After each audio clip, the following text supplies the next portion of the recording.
इस मूवी में हम देखेंगे कि कैसे सोसाइटी अकेली मजबूर बेसहारा औरतों का मजाक उड़ाती है, कैसे उनके बारे में बेबुनियाद बातें बनाती है जो सच्चाई पर बिल्कुल भी आधारित नहीं होती। मूवीज वर्ल्ड में आज हम देखेंगे मलीना।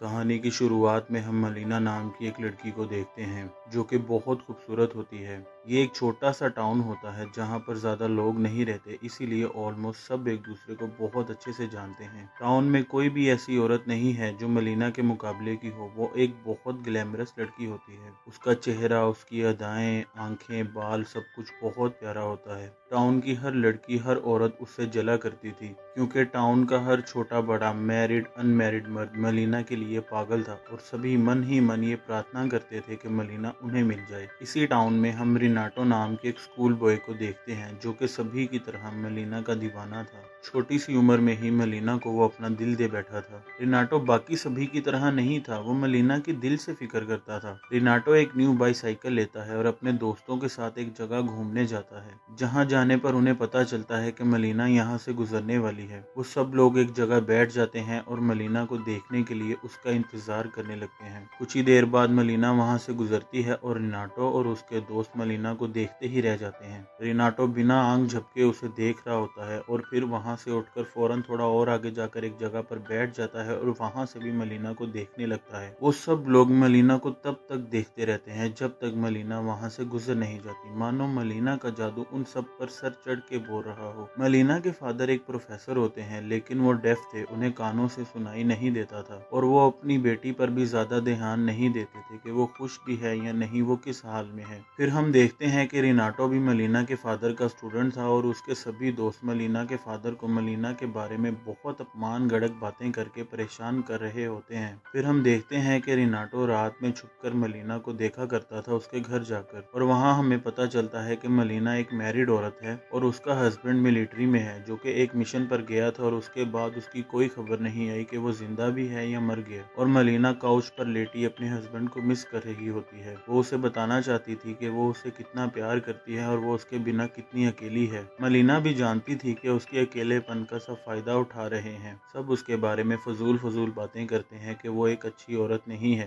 एक बैड कैरेक्टर लड़की है। रिनाटो का एक फ्रेंड उसे कहता है कि मलीना ने एक बार उससे सिगरेट्स मंगवाए। वो ये शो करवाना चाह रहा था कि मलीना जैसे लोगों से चीजें मंगवाती हो, उनका फायदा उठाती हो अपनी खूबसूरती के चलते हुए, जो कि बिल्कुल गलत बात थी। असल में ऐसा कुछ नहीं था, लेकिन टाउन के सभी लोग मलीना को हद से ज्यादा बदनाम कर देते हैं और हर कोई मुंह उठाकर कहता है कि मेरा मलीना से रिलेशन है या मैंने मलीना को फलां के साथ देखा है, उसका किरदार ठीक नहीं है। और इनमें से एक भी ऐसा शख्स नहीं था जिसने ये सोचा हो कि मैं ये चेक भी कर लूं कि ये लड़की सच में ही इतनी गलत है या फिर ये सब बातें फजूल हैं। रिनाटो मलीना को बहुत ज्यादा पसंद करता था और उसका दिल नहीं मानता था कि मलीना ऐसी लड़की हो सकती है। वो बहुत छोटा था, उसके लिए कुछ कर नहीं सकता था। इसी बात को सोच सोच कर वो बड़ों की तरह हर काम करता था। वो बड़ों की तरह कपड़े पहनने की कोशिश करता था, बड़ों की तरह कमाई करने की कोशिश करता था, ना कि पढ़ाई। और इसी के चलते वो अपने पिता से मार भी खाया करता था। लेकिन रिनाटो ने मलीना को अपने दिल से नहीं निकाला, वो उसे छुप छुप कर देखता रहता था। एक दिन मलीना को पता चलता है कि उसके हस्बैंड की डेथ हो गई है लड़ाई के दौरान, जिससे मलीना पूरी तरह से टूट जाती है क्योंकि उसके पति के इंतजार ने ही उसे जोड़ रखा था। वो अपने पति से बेहद मोहब्बत करती थी और उसने कभी अपने पति से दगा नहीं किया। और जब ये इंतजार भी खत्म हो गया तो वो पूरी तरह से टूट जाती है और डीप स्ट्रेस में चली जाती है। फिर वो अपने फादर के घर शिफ्ट हो जाती है, ये सोच कर के जब उसका शोहर ही नहीं रहा तो वो अब और अकेली हो गई है और सोसाइटी और ज्यादा उसे तंग करेगी, तो वो अपने फादर के पास चली जाती है। एक दिन रिनाटो टाउन में काम कर रहा होता है और वहाँ वो कुछ लोगों को बात करते हुए सुनता है कि मलीना तो शोहर के मरने के बाद हद से बाहर हो गई है और बहुत बुरे काम करने लगी है, और सभी लोग उस शख्स की बातों को सच समझ रहे होते हैं। लेकिन रिनाटो जानता था कि ये सब कुछ बकवास है। वो सबको बताना चाहता था कि मलीना ऐसी नहीं है। वो चर्च जाता है और वहाँ प्रार्थना करता है कि मुझे जल्दी से बड़ा कर दें, मैं मलीना को प्रोटेक्ट करूंगा और जब तक मैं बड़ा नहीं हो जाता आप मलीना को प्रोटेक्ट करें, और उसके लिए मैं रोज चर्च में कैंडल्स जलाऊंगा। फिर हम देखते हैं कि मलीना के फादर के पास एक लेटर आता है जिसमें लिखा होता है कि मलीना का टाउन के हर आदमी के साथ चक्कर चल रहा है, जिसे पढ़कर वो फजूल इंसान उस बात पर यकीन कर लेता है, मानो जैसे सगा बाप हो ही ना, इतने बुरे तो शायद पराये बाप भी ना हो।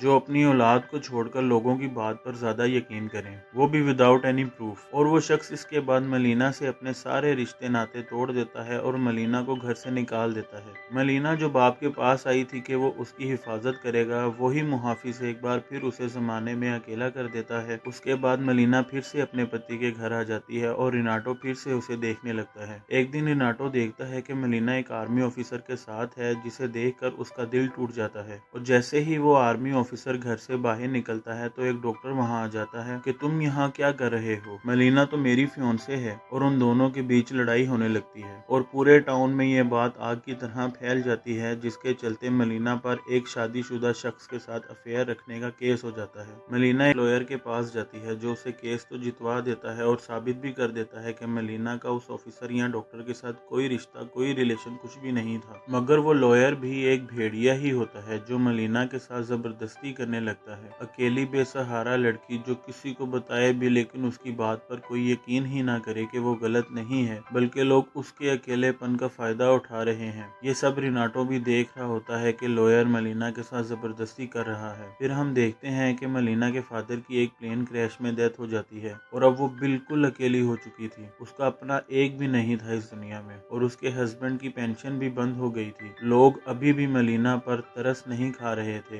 कॉन्डोलेंस भी इसी नीयत से कर रहे थे कि मलीना को छूने का मौका मिल जाए। पति मर गया, बाप मर गया, पति की पेंशन रुक गई, टाउन में कोई जॉब नहीं मिल रही और मिल भी रही है तो वहाँ भी हवस के पुजारी बैठे हैं। इन सभी चीजों से तंग आकर मलीना का दिमाग काम करना छोड़ जाता है, मानो मलीना पागल हो गई हो। और उसके बाद वो फैसला करती है कि सब लोग मुझे गलत लड़की समझते तो हैं ही, तो अब मैं गलत काम ही करूंगी। वो अपने बाल काट देती है और एक बोल्ड लुक में आ जाती है। रिनाटो जो ये सब देख रहा होता है कि मलीना कैसे बदल गई इस अत्याचार को सहते सहते जो सोसाइटी उस पर कर रही थी, वो बहुत परेशान रहने लगता है और खाना पीना भी छोड़ देता है। और दूसरी तरफ टाउन का हर शख्स अब मलीना के पास आता है, जिसके चलते उनकी बीवियां मलीना को बहुत मारती हैं और बालों से पकड़कर टाउन से बाहर निकाल देती हैं। फिर हम देखते हैं कि मलीना का हस्बैंड टाउन वापस आ गया है। यहाँ पर यह बात भी सामने आती है कि जैसे मलीना से रिलेटेड बाकी सभी गलत बातें झूठी थी, उसी तरह ये भी झूठ था कि मलीना का हस्बैंड मर गया है। और ये काम भी उन्हीं भेड़ियों का होता है जो मलीना को तंग करने का सोचते रहते हैं दिन रात।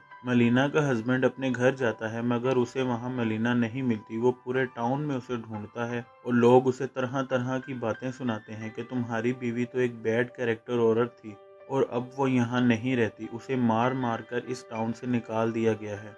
ये बातें सुनकर वो लड़ने लगता है और ये सब रिनाटो देख रहा था। वो फैसला करता है कि वो मलीना के हस्बैंड को सब सच बताएगा कि मलीना बुरी नहीं है, सभी लोगों ने उसे पागल कर दिया है, उसके अकेले होने का फायदा उठाया है और उसका साथ देने वाला कोई नहीं था। और जब उसे पता चला कि तुम भी मर गए हो तो वो बिल्कुल पागल हो गई, बिल्कुल टूट चुकी थी। और ये टाउन के सभी इंसान नुमा भेड़िए उसके शिकार का सपना देखने लगे। ये सब कुछ जानकर मलीना का हस्बैंड बहुत शर्मिंदा होता है कि वो अपनी बीवी के पास नहीं था जब वो इतना अत्याचार बर्दाश्त कर रही थी। शुक्र है इस मूवी में कोई तो ऐसा मर्द है जो सच में मर्द कहलाने के लायक है। वो अपनी बीवी के लिए फिक्रमंद था और खुद को ही कसूरवार ठहरा रहा था कि जब मलीना को उसकी ज़रूरत थी वो मलीना के पास नहीं था। फिर हम देखते हैं कि वो मलीना को ढूंढ लेता है और उसे कहता है कि मेरे साथ टाउन वापस चलो। मलीना को वो वापस टाउन ले आता है और जब मलीना अपने हस्बैंड के साथ टाउन में चल रही होती है तो किसी की भी हिम्मत नहीं पड़ती कि अब उसे कोई देखकर कुछ भी नेगेटिव बोले या उसकी तरफ इशारा भी करे, क्योंकि अब उसका पति उसके साथ था जो कि उस पर यकीन करता था। और अब अगर किसी ने मलीना को कुछ भी बोला तो वो उसे जिंदा नहीं छोड़ेगा। और यही इस मूवी का सबसे बेस्ट सीन था। ये मूवी दरअसल बनाई ही इसलिए गई है कि हमें समझाया जा सके कि सम टाइम मुआशरा अकेली औरत को सिवाय बदनाम करने के और कुछ नहीं करता, सभी उसका फायदा उठाते हैं। मगर जब उसका बाप, भाई, बेटा, शोहर कोई भी उसके साथ हो तो किसी की हिम्मत नहीं पड़ती कि वो फीमेल्स के बारे में कुछ भी गलत बोल सकें या कुछ गलत कर सकें। सैल्यूट मलीना के हस्बैंड को जिसने अपनी धर्म पत्नी, अपनी बीवी की खोई हुई इज्जत उसे वापस दिलवाई और अपनी पत्नी के साथ खड़ा हुआ ऐसे मुश्किल वक्त में। फिर कहानी के अंत में हम देखते हैं कि रिनाटो किसी बहाने से मलीना से आखिरी बार मिलता है। उसे कहता है कि मैं दुआ करूंगा आपकी आने वाली जिंदगी आपके हस्बैंड के साथ बहुत खुशियों भरी हो। और फिर हम देखते हैं कि रिनाटो खुद से ही बातें कर रहा होता है कि मेरी जिंदगी में मुझे बहुत सी लड़कियां पसंद आई, लेकिन मेलिना मेरे लिए सबसे स्पेशल है और हमेशा रहेगी। उम्मीद करता हूँ आपको ये मूवी पसंद आई होगी। इसे ज़्यादा से ज़्यादा अपने फ्रेंड्स, रिलेटिव्स के साथ शेयर करें और महिलाओं, फीमेल्स की आवाज़ को लोगों तक पहुँचाएं कि सिर्फ सुनी सुनाई बातों पर यकीन करके किसी की ज़िंदगी से नहीं खेलना चाहिए, बल्कि मुआशरे में बेसहारा की मदद करनी चाहिए, जैसे कि रिनाटो ने किया। वीडियो पसंद आए तो इसे लाइक और शेयर करें, चैनल को सब्सक्राइब करें और बेल के आइकन को भी प्रेस कर दें और मूवीज वर्ल्ड के साथ जुड़े रहें। Thanks for watching.